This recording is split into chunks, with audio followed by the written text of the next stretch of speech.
अस्सलाम वालेकुम dear students, कैसे हैं आप सब लोग। Welcome to the base academy. बच्चों, मैं हूं आपका फ़िज़िक्स इंस्ट्रक्टर अदील अख्तर और आज के इस लेक्चर में हम डिस्कस करने जा रहे हैं फर्स्ट ईयर फ़िज़िक्स के चैप्टर नंबर 8 से लास्ट टॉपिक डॉपलर्स इफ़ेक्ट।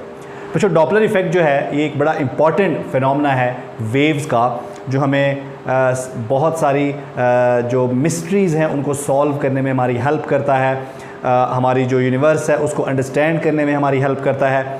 तो पहले ज़रा हम इसको समझने की कोशिश करते हैं ये क्या है और फिर इंशाल्लाह हम इसकी एप्लीकेशन को देखेंगे। तो बच्चों, Doppler effect basically John Doppler एक साइंटिस्ट थे और वो अपनी लेबॉरेटरी में एक स्टार से आने वाली लाइट को ऑब्ज़र्व कर रहे थे। उन्होंने ये ऑब्ज़र्व किया कि सेम यही लाइट अगर मैं किसी ऐसे इस तरह के सोर्स से लूँ जो कि अर्थ के ऊपर है, ज़मीन के ऊपर है, तो उसकी फ्रीक्वेंसी और उस स्टार से आने वाली लाइट की फ्रीक्वेंसी में डिफरेंस है। अब ये डिफरेंस क्यों है, इस चीज़ से उन्होंने ये अंदाज़ा लगाया कि ये डिफरेंस इस वजह से है बिकॉज़ उस स्टार और अर्थ के दरमियान रिलेटिव मोशन है। या तो वो स्टार अर्थ से अवे मूव कर रहा है या वो अर्थ की तरफ मूव कर रहा है। यही वजह है कि फ्रीक्वेंसी में डिफरेंस आ रहा है। लेकिन सिर्फ लाइट नहीं, Doppler effect is applicable to all type of waves. Doppler effect जो है इसको आप हर तरह की वेव्स के ऊपर अप्लाई कर सकते हैं, चाहे वो इलेक्ट्रोमैग्नेटिक वेव्स हों जिस तरह स्टार से आने वाली लाइट है, या वो साउंड वेव्स हों, या इसके अलावा waves on surface of a water. तो किसी भी किस्म की वेव्स के ऊपर ये एप्लीकेबल है। तो स्टार्ट हम करते हैं इसकी डेफिनेशन से। If there is relative motion between the source and observer, it will cause an apparent change in the frequency of wave। बच्चों, यहाँ पर कुछ चीज़ों को मैंने हाईलाइट किया है, पहले हम इसको अंडरस्टैंड करेंगे और फिर ही हम इंशाल्लाह आगे प्रोसीड करेंगे। बच्चों, रिलेटिव मोशन, अब रिलेटिव मोशन क्या होता है? ठीक है, हमारे पास एक सोर्स है जो उस वेव को इमिट कर रहा है, उसको हम कह सकते हैं सोर्स ऑफ वेव, और दूसरा हमारे पास ऑब्ज़र्वर है। ऑब्ज़र्वर आप भी हो सकते हैं, कोई भी हो सकता है जो उस वेव को ऑब्ज़र्व कर रहा है। बच्चों, अब सोर्स एंड ऑब्ज़र्वर, इनके दरमियान रिलेटिव मोशन से क्या मुराद है? अब ऐसा भी हो सकता है कि ऑब्ज़र्वर रेस्ट पे हो और सोर्स ऑब्ज़र्वर की तरफ मूव कर रहा हो या ऑब्ज़र्वर से अवे मूव कर रहा हो। इस सूरत में भी सोर्स जो है वो मोशन में है विद रिस्पेक्ट टू ऑब्ज़र्वर। हालांकि ऑब्ज़र्वर रेस्ट पे है लेकिन सोर्स मूव कर रहा है, तो सोर्स का मोशन अगर हम विद रिस्पेक्ट टू ऑब्ज़र्वर देखेंगे तो ये कहलाएगा रिलेटिव मोशन। इसका एक केस ये भी हो सकता है कि हमारा सोर्स रेस्ट पे पड़ा हो, ठीक है जी, सोर्स हमारा रेस्ट पे हो और ऑब्ज़र्वर जो है ये मूव कर रहा हो विद रिस्पेक्ट टू सोर्स। अब ऐसा हो सकता है कि observer toward the source move कर रहा हो या away from the source move कर रहा हो। दोनों सूरतों में observer with respect to source move कर रहा है, इसे कहेंगे रिलेटिव मोशन। लेकिन रिलेटिव मोशन सिर्फ दो केसेस में नहीं होगा। पहला केस क्या है? अगर सोर्स और ऑब्ज़र्वर दोनों ही रेस्ट पे हों, यानी कि if both are at rest, both are at rest, इस सूरत में कोई रिलेटिव मोशन नहीं होगा। या एक केस ये भी हो सकता है कि सोर्स और ऑब्ज़र्वर ये मूव कर रहे हों, दोनों ही मूव कर रहे हों, लेकिन सोर्स और ऑब्ज़र्वर दोनों की स्पीड क्या हो? सेम हो, एक साथ मूव कर रहे हों, सेम स्पीड से मूव कर रहे हों और एक ही डायरेक्शन में मूव कर रहे हों। तो उस सूरत में इनके दरमियान कोई रिलेटिव मोशन नहीं होगा। लेकिन इस सूरत में रिलेटिव मोशन होगा कि अगर दोनों एक दूसरे की तरफ मूव कर रहे हों या अवे मूव कर रहे हों। इस सूरत में रिलेटिव मोशन नहीं होगा, होगा। रिलेटिव मोशन सिर्फ उस वक्त नहीं होगा अगर दोनों एक ही डायरेक्शन में एक साथ एक ही स्पीड से मूव कर रहे हों या दोनों रेस्ट में हों। सिर्फ इन दो केसेस में रिलेटिव मोशन नहीं होगा। तो ये तो हो गया जी रिलेटिव मोशन। अब दूसरी टर्म यहाँ पर है अपेरेंट चेंज। बच्चों, ये अपेरेंट चेंज कैसा होता है? ठीक है, ज़ाहिरी चेंज। अब जो हमारी वेव है उसकी जो एक्चुअल फ्रीक्वेंसी है वो तो वही रहेगी, लेकिन जो ऑब्ज़र्वर है due to relative motion observer जो फ्रीक्वेंसी ऑब्जर्व कर रहा है वो फ्रीक्वेंसी कम या ज़्यादा हो रही है, तो उस फ्रीक्वेंसी को जो ऑब्जर्वर ऑब्जर्व कर रहा है उसे हम कहेंगे अपेरेंट चेंज। लेकिन जो एक्चुअल फ्रीक्वेंसी होगी वेव की वो वही रहेगी। मैं आपको एग्जांपल देता हूँ। मसलन आप एक प्लेटफॉर्म के ऊपर खड़े हैं और एक ट्रेन विसल बजाती हुई आपकी तरफ आ रही है। अब ट्रेन जूं जूं आपकी तरफ आती है उसकी विसल की जो पिच है वो हायर से हायर होती जाती है, ठीक है। अब साउंड वेव्स के अंदर आपको पता है कि आप पिच को डायरेक्टली रिलेट कर सकते हैं फ्रीक्वेंसी के साथ। इसी तरह से अगर ट्रेन आपसे अवे मूव कर रही हो और वो हॉर्न बजा रही हो तो उसकी विसल की जो पिच है वो लोअर से लोअर होती जाएगी, कम से कम होती जाएगी आपके लिए। हालांकि उसकी विसल की जो फ्रीक्वेंसी है, जो एक्चुअल फ्रीक्वेंसी है वो वही है जो वो है, लेकिन जो आप ऑब्जर्व कर रहे हैं ड्यू टू रिलेटिव मोशन, क्योंकि आपके और ट्रेन के दरमियान रिलेटिव मोशन है, उस रिलेटिव मोशन की वजह से आप तक जो फ्रीक्वेंसी पहुंच रही है वो एक्चुअल से या तो कम है या ज़्यादा है। तो वो जो ऑब्जर्वर ऑब्जर्व कर रहा है उस चेंज को हम कहते हैं अपेरेंट चेंज। जी बात क्लियर होगी। तो ये दो बातें यहाँ पर बड़ी इंपॉर्टेंट थी, एक रिलेटिव मोशन और दूसरा अपेरेंट चेंज। अब ज़रा हम चलते हैं इसकी डिटेल्स की तरफ। हमारे पास यहाँ पर डिफरेंट केसेस होंगे। तो सबसे पहला जो केस है हमारे पास, उसमें सोर्स स्टेशनरी है और ऑब्जर्वर मूव कर रहा है। अब एक केस में ये होगा, केस ए में, कि ऑब्जर्वर जो है वो सोर्स की तरफ मूव कर रहा होगा और केस बी में ऑब्जर्वर सोर्स से अवे मूव कर रहा होगा। तो यहाँ पर सबसे पहले हम इस फिनोमेना को अब डॉपलर इफेक्ट को, जैसे कि मैंने बात की, अब डॉपलर इफेक्ट को किसी भी किस्म की वेव्स के ऊपर अप्लाई कर सकते हैं। लेकिन यहाँ पर इस टॉपिक के अंदर, ये जो पर्टिकुलर टॉपिक हम स्टडी करने जा रहे हैं, इसके अंदर हम इस फिनोमेना को अप्लाई कर रहे हैं साउंड वेव्स के ऊपर। तो यहाँ पर मेरे पास सोर्स है, ठीक है जी, ये मेरे पास सोर्स है और ये मेरे पास क्या है, ये मेरे पास ऑब्जर्वर है, ठीक है बच्चों, सोर्स एंड ऑब्जर्वर। अच्छा, अब इस फिनोमेना को, डॉपलर इफेक्ट को ऑब्जर्व करने के लिए ज़रूरी है कि सोर्स और ऑब्जर्वर एक ही लाइन के ऊपर, एक स्ट्रेट लाइन जो उन दोनों को ज्वाइन कर रही हो उसके ऊपर हो, सोर्स भी और ऑब्जर्वर भी। अब सोर्स जो है ये रेस्ट पे है, ये स्टेशनरी है, ये रेस्ट पे है। और पहले केस में जो केस ए है, केस 1 का जो आगे हमारे पास पार्ट ए है, उसमें ऑब्जर्वर मूव कर रहा है टुवर्ड द सोर्स।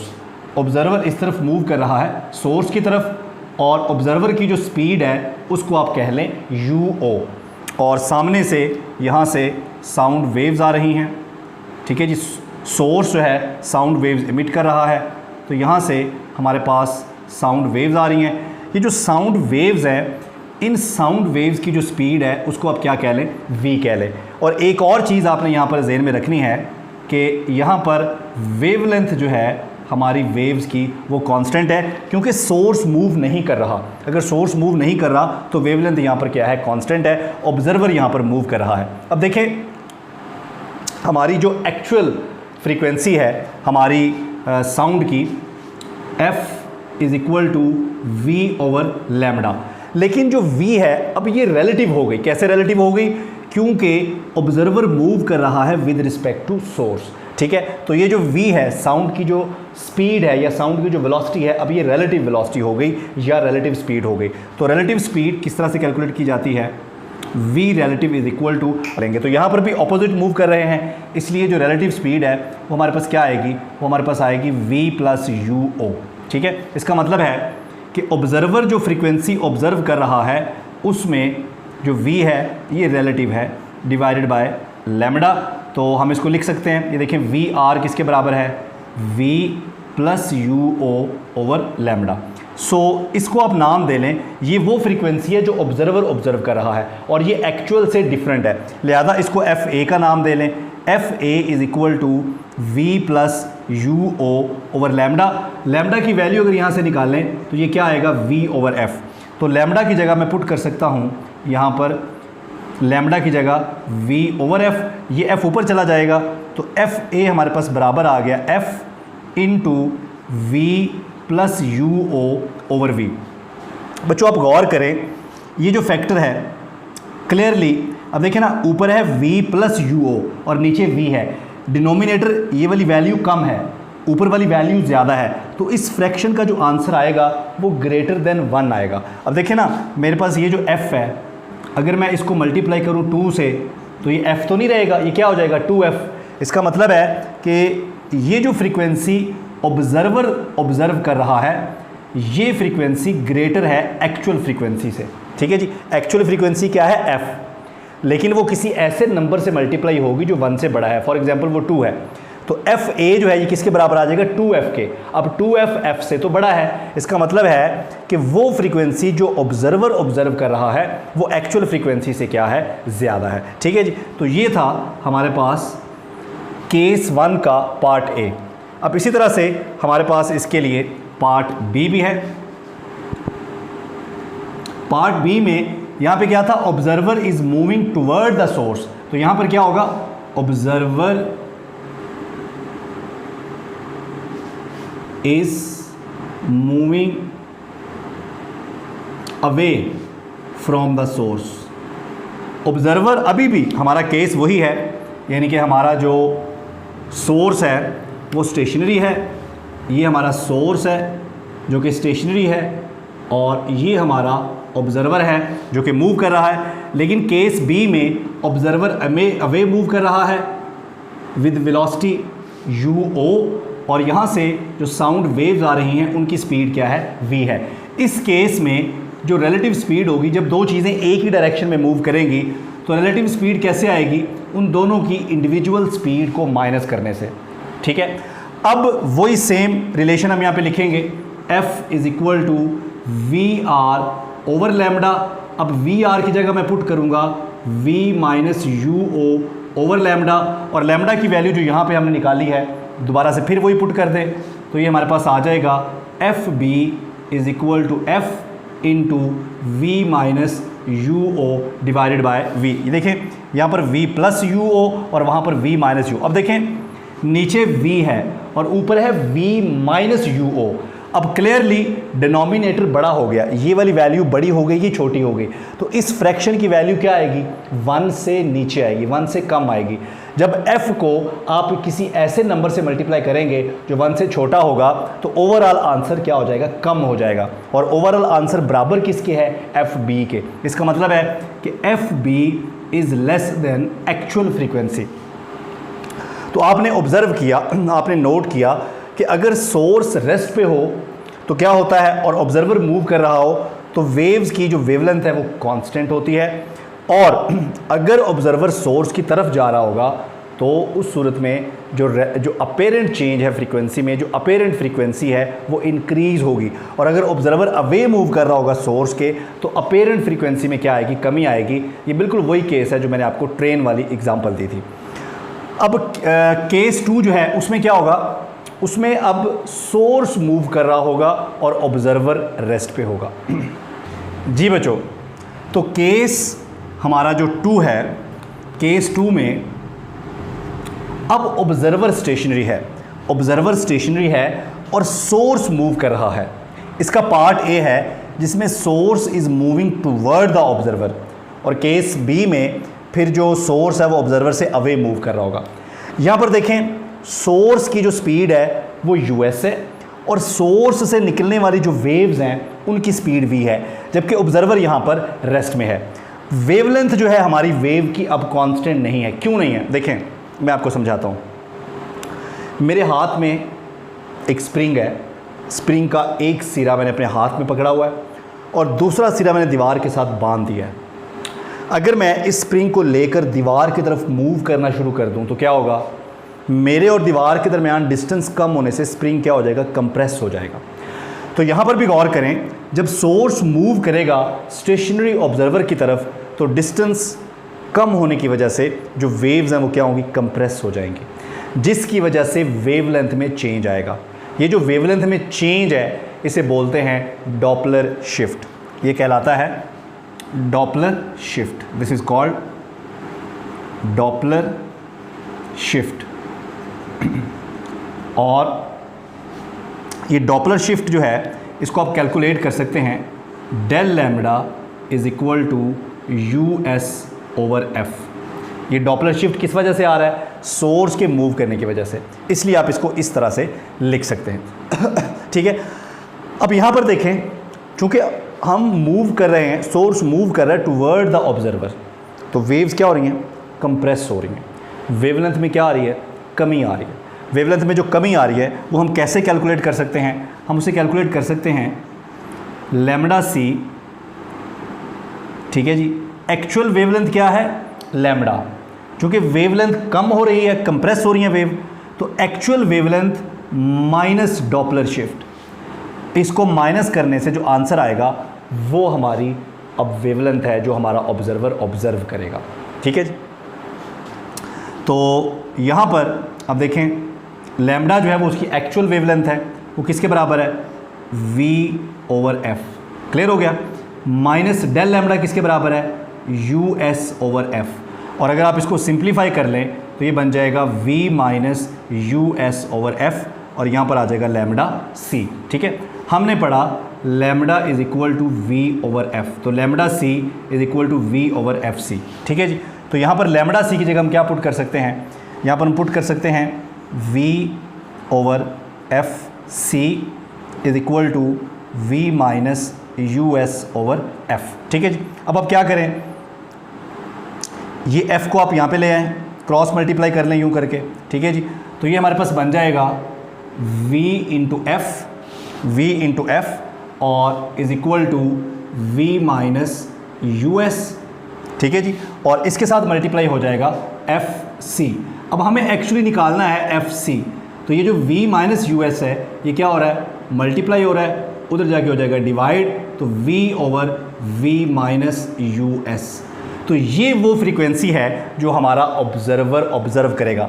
अब आप गौर करें, ऊपर है v और नीचे है v - us, तो क्लियरली डिनोमिनेटर में जो वैल्यू है वो कम है, ऊपर जो वैल्यू है वो ज़्यादा है, तो इस फ्रैक्शन की ओवरऑल वैल्यू 1 से ज़्यादा होगी। अगर 1 से ज़्यादा है तो इसका मतलब है कि fc is greater than f, क्योंकि अगर मैं इस f को किसी ऐसे नंबर से मल्टीप्लाई करता हूँ जो 1 से बड़ा है, फॉर एग्जांपल 2, तो ये बन जाएगा 2f, और ये बराबर किसके, fc के। तो fc बराबर अगर 2f के है तो इसका मतलब है कि fc फिर f से तो बड़ा ही हुआ ना, क्लियर है। तो fc is greater than f, तो इसका मतलब है कि इस केस में ऑब्जर्वर जो फ्रीक्वेंसी ऑब्जर्व करेगा वो एक्चुअल फ्रीक्वेंसी से क्या होगी, ग्रेटर होगी। ठीक है। उसके बाद हमारे पास लास्ट केस है, ठीक है जी, केस बी,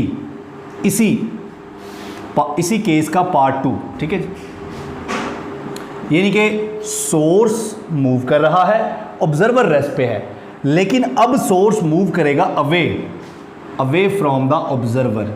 अब सोर्स मूव करेगा अवे फ्रॉम द ऑब्जर्वर। अगर वो अवे मूव कर रहा है तो ये देखें, ये बिल्कुल ऐसे है कि जैसे मेरे हाथ में वो स्प्रिंग वाली एग्जांपल, कि मैंने स्प्रिंग का एक एंड दीवार के साथ बांधा हुआ है और दूसरा एंड या दूसरा सिरा पकड़ के मैं ऐसे मूव कर रहा हूँ, तो क्या होगा, स्प्रिंग में एक्सटेंशन आएगी। इसका मतलब है कि अगर सोर्स अवे मूव करेगा तो वेवलेंथ क्या होगी, बढ़ेगी, वेव्स एक्सपैंड करेंगी। पहले वो कंप्रेस हो रही थी, अब उनमें एक्सपेंशन आ जाएगी, तो वेवलेंथ क्या हो जाएगी, इंक्रीज़ हो जाएगी। अगर वेवलेंथ इंक्रीज़ हो जाएगी तो हमारा जो लैम्डा डी है, लैम्डा डी बच्चों ये क्या हो जाएगा, ये देखें, लैम्डा माइनस डॉपलर शिफ्ट, तो यहाँ पे क्या हो जाएगा, लैम्डा प्लस डॉपलर शिफ्ट, क्योंकि अब हमारी वेवलेंथ क्या हो रही है, इंक्रीज़ हो रही है। तो यहाँ पर जो आपको नज़र आ रहा है v - us, ये क्या हो जाएगा, v + us और डिवाइडेड बाय f, और इस तरफ क्या है, लैम्डा। अब इसको लैम्डा डी कह लें। लैम्डा डी की वैल्यू बिल्कुल यहाँ से ऐसे करके पुट करें और सिंप्लीफाई करें, तो हमारे पास जो आंसर आएगा fd is equal to f into v/v + us। बच्चों गौर करें, नीचे v + us है, क्लियरली डिनोमिनेटर में जो वैल्यू है वो न्यूमरेटर से बड़ी है, तो फ्रैक्शन की वैल्यू 1 से कम हो जाएगी। अगर ये कम हो जाएगी तो fd जो है अपेरेंट चेंज या apparent frequency is less than actual frequency. तो सोर्स अगर अवे मूव करेगा तो एक्चुअल फ्रीक्वेंसी क्या हो जाएगी, कम हो जाएगी। तो बच्चों ये केसेस थे जो हमने डिस्कस किए। जो हमारे पहले 2 केस थे उनमें हमारी वेवलेंथ कांस्टेंट थी, ठीक है, लेकिन यहाँ पर इन दोनों केसेस में चूँकि सोर्स खुद मूव कर रहा है तो वेवलेंथ जो है वो चेंज हो रही है, इसको हम डॉपलर शिफ्ट भी बोलते हैं। तो ये चारों केस जो हमारी बुक में पंजाब टेक्स्ट बुक बोर्ड की जो बुक है, या जितने भी पंजाब के हमारे बोर्ड्स हैं उनकी जो बुक है, उसमें ये टॉपिक हमारा इस 4 केसेस तक ही है। तो मिलते हैं इंशाल्लाह नेक्स्ट वीडियो में। थैंक यू, अल्लाह हाफ़िज़।